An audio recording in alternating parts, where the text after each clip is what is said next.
one night, a girl from my hometown told me that my best friend hooked up with my boyfriend. So I put them both in a group chat and said, heard you guys fuck. How was it? And my boyfriend was going off the rails. And then my best friend was like, you're drunk, shut up. Later, I then found out that it was true. Best friends of 24 years told me he's in love with me. I had no idea boy/girl friendship dynamics. Okay, but I stand tall on this one. Boys and girls cannot be friends. Period. End of story. Hello, everybody, and welcome back to Tall Blonde.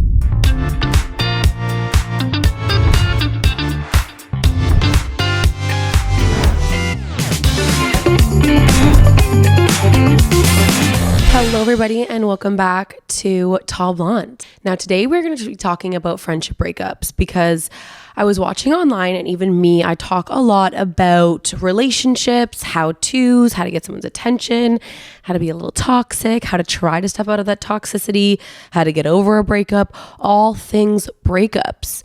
But men come and go, yes, but friendships are supposed to be forever. They're supposed to be your life partners. And I think that it's needed to hear more people talk about those friendship breakups, because I think more often than not, about 9 out of 10 people, or even 10 out of 10 at least, have one big friendship breakup in their lifetime, especially for girls.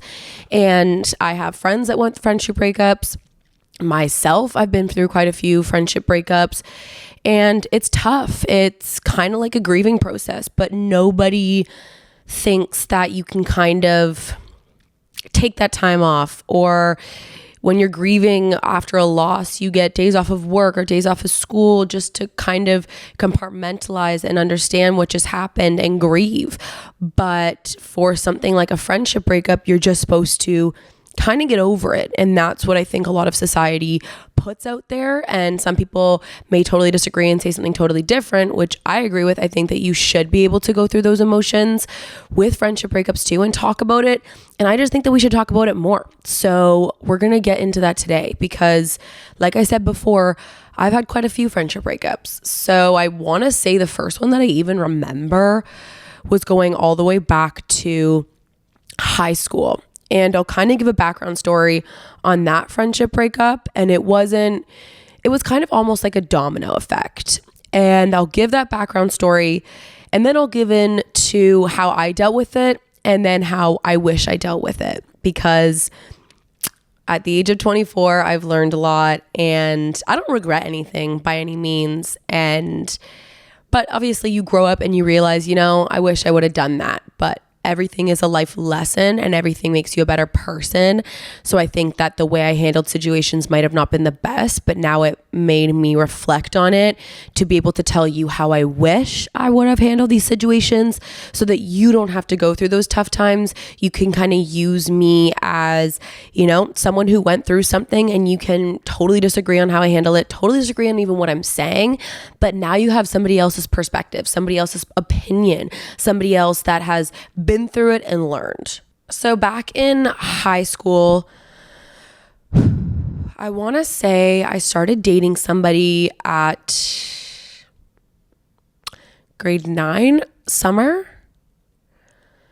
or grade 10. I think that's like, what are you in grade? Maybe 14, 15? Early grade 10, yeah, grade 9 summer. And I dated him on and off for a while, like 4+ years. And he was my first love, my first everything. And I loved him. I would tell my friends things like, I'm going to get married to him. We're going to have a family. We're going to have kids. I would tell them the bad things about our relationship. I would bitch about him. I would tell people how, I'm so done with him. I'm going to break up with him. And a lot of, people say that, but I didn't actually mean it. So I would, say that to my best friends. I would just flow out everything that I was thinking in my head, because I needed that person that was that life partner that I knew would never leave me, to kind of bounce back what their thoughts were and to just give me advice or walk me through it. And I did that to a few of my friends. And I think 2 in particular were 2 that I went to just about everything. And I didn't see this at the time, but during my relationship, I had one friend that was coming over a lot when my boyfriend was around. She would love to hang out with him and his friends, so she would always want to be invited. She would always come, and I didn't see anything wrong with it. because she knew that group prior, and she knew that group before I even knew that group. And she was seeing one of the guy's very close friends that I was seeing. He pursued me. We started dating very shortly after. We were like two peas in a pod, and we started dating. And she was still very close, still very in my business, still trying to be that good friend to help me out, but always there when he was there, and always there listening to what I had to say about him and having her opinion being heard, and had a lot to say about him. So I continued dating him. We were off and on. And then I think this was when I was going into my first year of university. I was just moving in. He slept over the night before at my family home and helped me pack up the car. And it was like frosh week. So I don't know if you guys know, in Canada, there's like the week before school starts, first year students would kind of just party and all party together and meet people before school actually starts. So I was doing that. And one night, a girl from my hometown told me that my best friend at the time hooked up with my boyfriend. And I go, this had to have been like before we were dating. Like, this couldn't have happened. I was like, yeah. She's like, no, like someone yelled it at the bar like 2 weeks ago. I was like, what? So I put them both in a group chat, thinking this could have never happened. This literally could have never happened. I put my best friend and my mom in a group chat and said, this could have never happened, right? And they're like, absolutely not. That would be insanity. So I texted my boyfriend and my best friend in a group chat and said, heard you guys fucked. How was it? And my boyfriend was going off the rails, calling me. And then my best friend was like, you're drunk, shut up. Later, I then found out that it was true from his laptop, and he was so apologetic, going crazy about this and just wanted to get back together with me. But she had nothing really to say. So I had nothing to say to her. I said, screw you.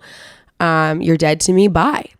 And I thought that all my friends that I brought her into the group with would have my back because of the betrayal that she did to her best friend. How could they be friends with her? If she could betray me, she could betray any of you because she was closest with me.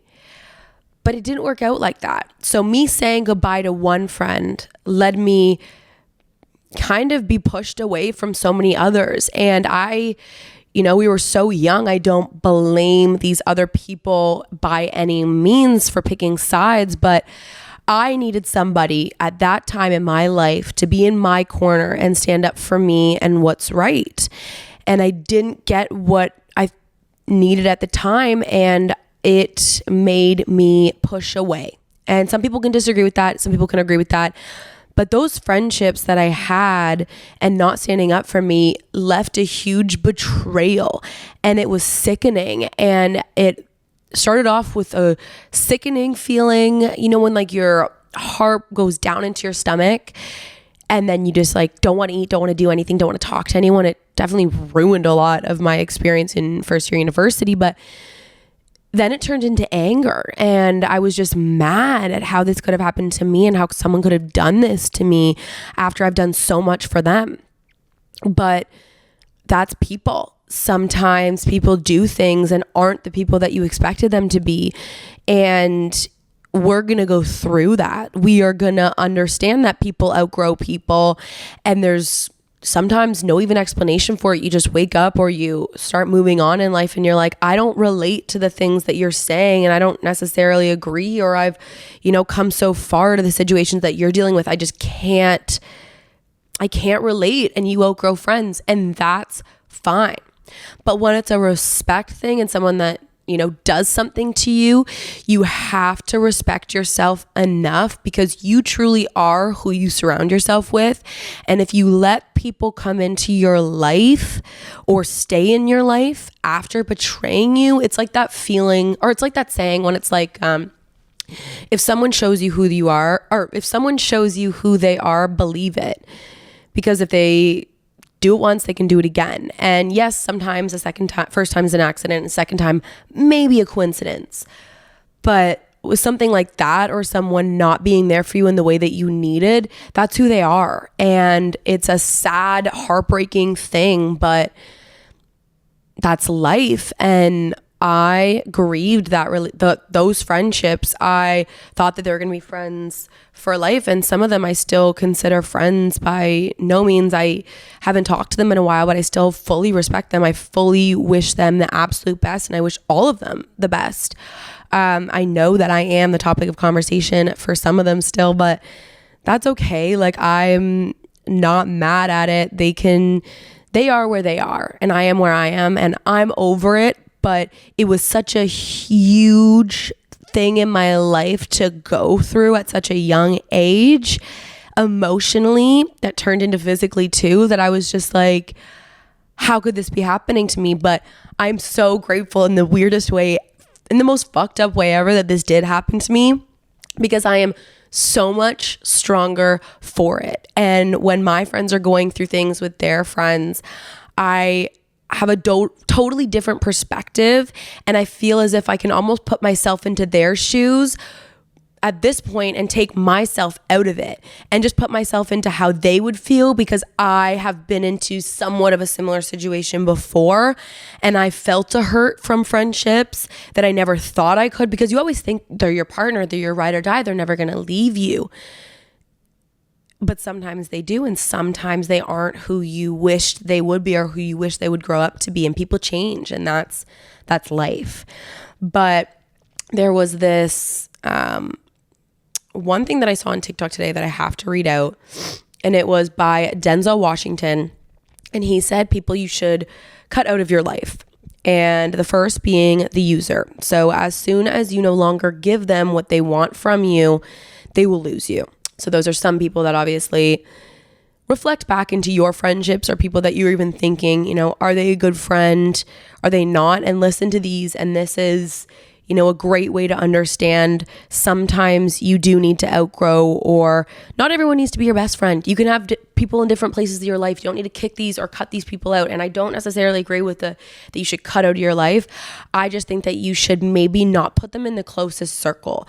I think that you can have friends as people you just hang out with on the weekend, people you go out with, people you call up once a week to check on about their lives and check in on each other. You can have people that are, that you tell absolutely everything to, that you consider family, and that you don't leave anything out because you know that they'll be there. Your embarrassing moments, your crazy scenarios, you just tell that to, and those are your people that you keep very near and dear. But you can push people into different sectors, or not give them as much energy or expect as much from them. And those are these people that do some of these 5 things. So I'll repeat the first one again, is the users. So as soon as you no longer give them what they want from you, they will lose you. Number 2 being the complainer. And I hate complainers. I think it brings so much negativity to your life. Yes, everyone's going to complain once or twice in their life, but we don't need people to complain 24/7. That's just going to make your life miserable being around them. And you are who you surround yourself with. So he defined that as they steal your peace by complaining about the same thing. They aren't willing to change regardless of the situation. And we have number 3, the blamer. So they make you feel guilty and never take responsibility.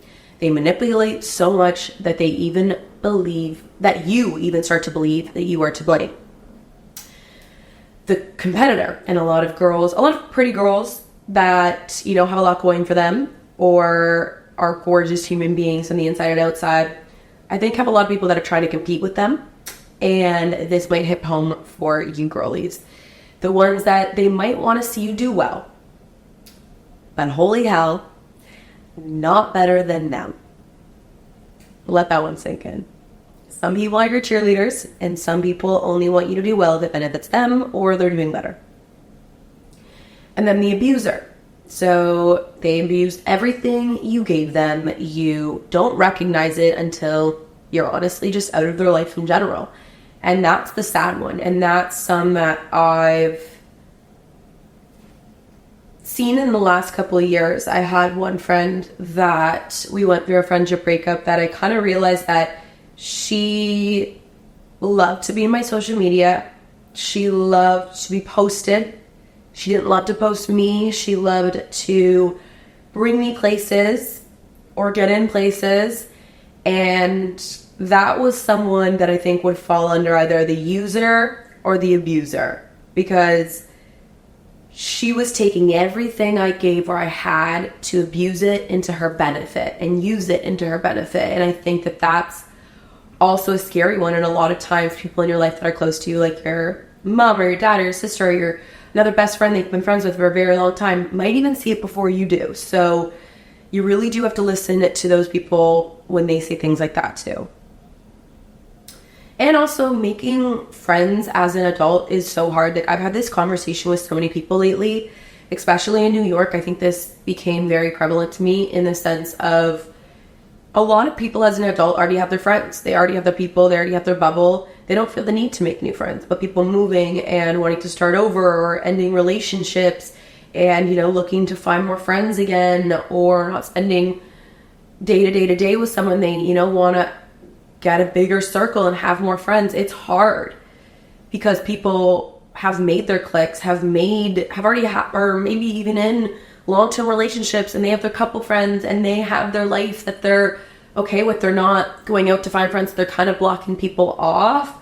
So in our day and age, I think, and especially in your mid to high and up 20s to 30s to 40s, it's hard to make those new friends or even find them. And I think, yes, going and putting yourself out there and going to coffee shops or concerts and putting yourself out there and just saying hi to other people is a great way to start. But I haven't even mastered this yet, so I don't even want to give you guys anything, because I had a very tough time making new friends in New York and I didn't master it by any means.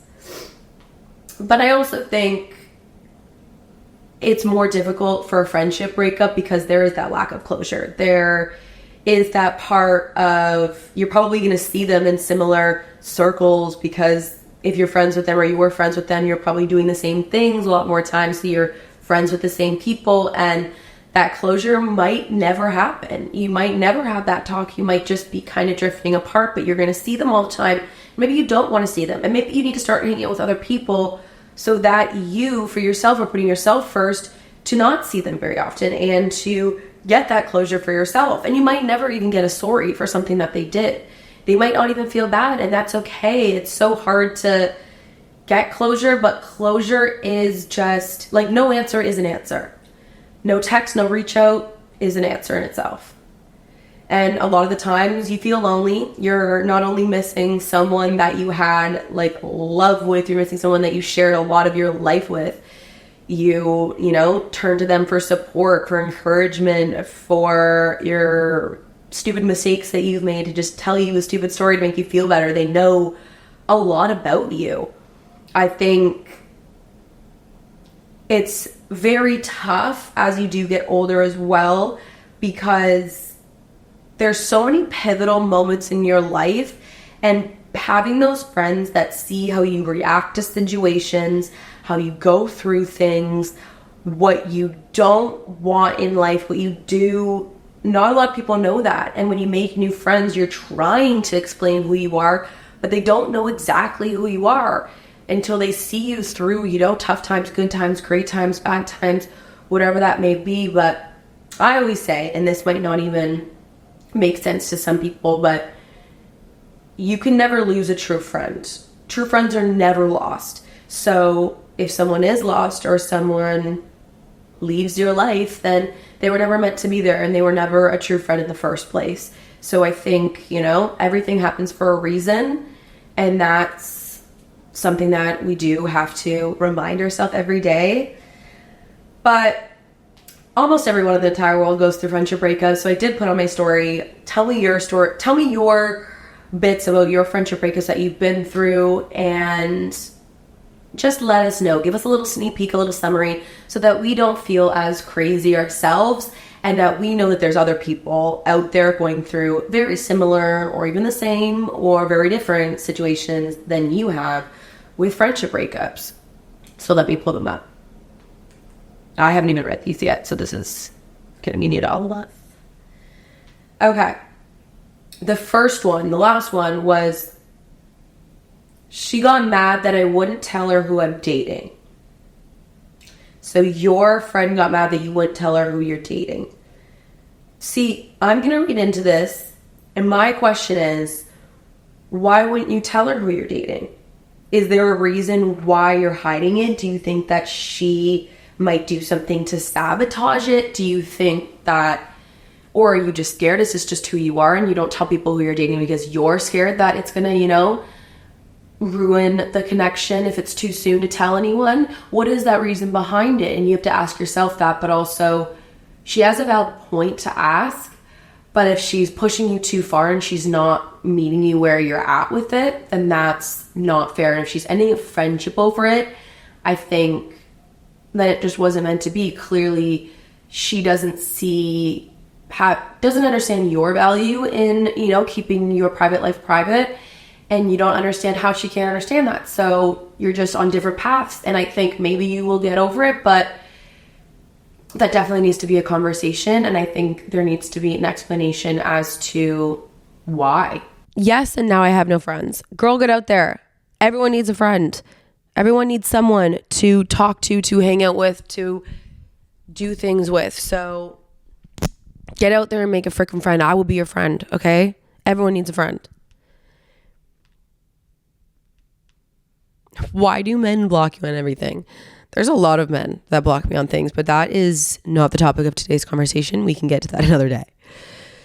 Could give you 10. Friends with a girl for 15 years. Stopped talking to me because she didn't like I told her the truth about herself. Sometimes people don't want to hear the truth. And you could even say to her, how do you want me to be there to you? Do you want me to give you support? Do you want me to give you what I think you should do, advice, or do you want me to just be here for you? And sometimes in friendships, that's how you have to be, but you have to be okay with being that type of friend too.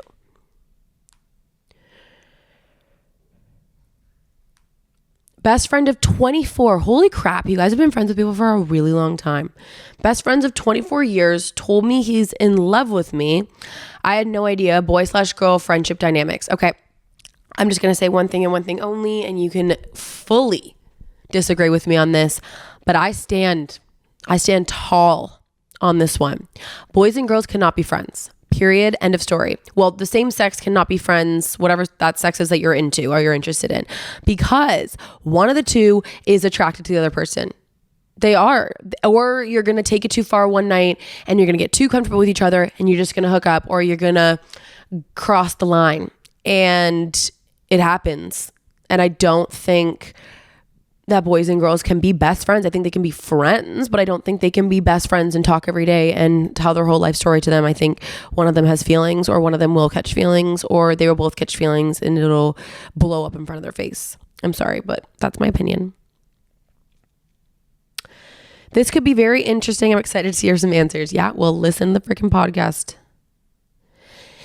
These hurt sometimes more than a breakup with a guy, right? Because a lot of the times it's longer and it's more like boys come and go. We know that. We understand that they are stupid, dumb, and irresponsible sometimes. But a friend is supposed to have your back and be there 24/7 for you. They're a life partner. Someone that is just going to have your back and support you. And we never think that they could ever in their life do something like disrespect you. But some of the times they do. My best friend kept hanging out with my ex after he cheated on me. Now that is just not okay. She doesn't owe him anything, but she owes you everything and more. So she should have your back. She should be there for you. And if you are not doing something, she should sit out with you. If you're doing something, she should go there and support you and leave if you need to leave. She should follow your lead and be okay to be that person that's looked at differently because they're having to be uncomfortable because they know that you are 10 times as uncomfortable probably in any situation. Okay, I am getting so many people saying that, the story is too long, but the pain was worse than a breakup. And I think we can all agree that a lot of the times it is. But okay, last one is, what do you do if a friend ghosts your text, still no response, but still looks at your social media page? Well, that's just selfish. How long is it? Like, is it days or is it minutes? Like, is she just on social media, doesn't feel like answering a text? Because sometimes I'm really bad at answering texts, and I'll kind of look at it and answer it in my head and not actually get back to you. But I'll eventually do it, like within the day. But I'll be on social media like 24/7. So I'm pretty bad at that too. But I'll get back to you within the 24-hour timeline. So if she's not getting back to you and she's just kind of doing that, I think that she wants to know what you're up to. But you might think she's a better friend than she is, or maybe you can just tell her that, have that open communication and talk to her about it and see what her response is. Put her on the spot and see what her response is and be like, if she is shocked by it and is like, oh my God, I had no idea that you cared that much, then clearly I don't think she thought about it, and she can try better to be that friend and be a little bit more repetitive in answering. If she has a good excuse, I think we write that one off and we let her slide.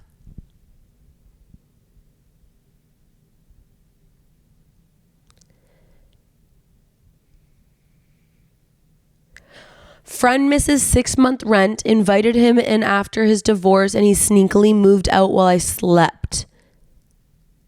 Okay, whoa, I don't think that's a friend at all, and if it is, we need to cut him off. But we also need to get our money back, because 6 months rent is crazy. That's like illegal.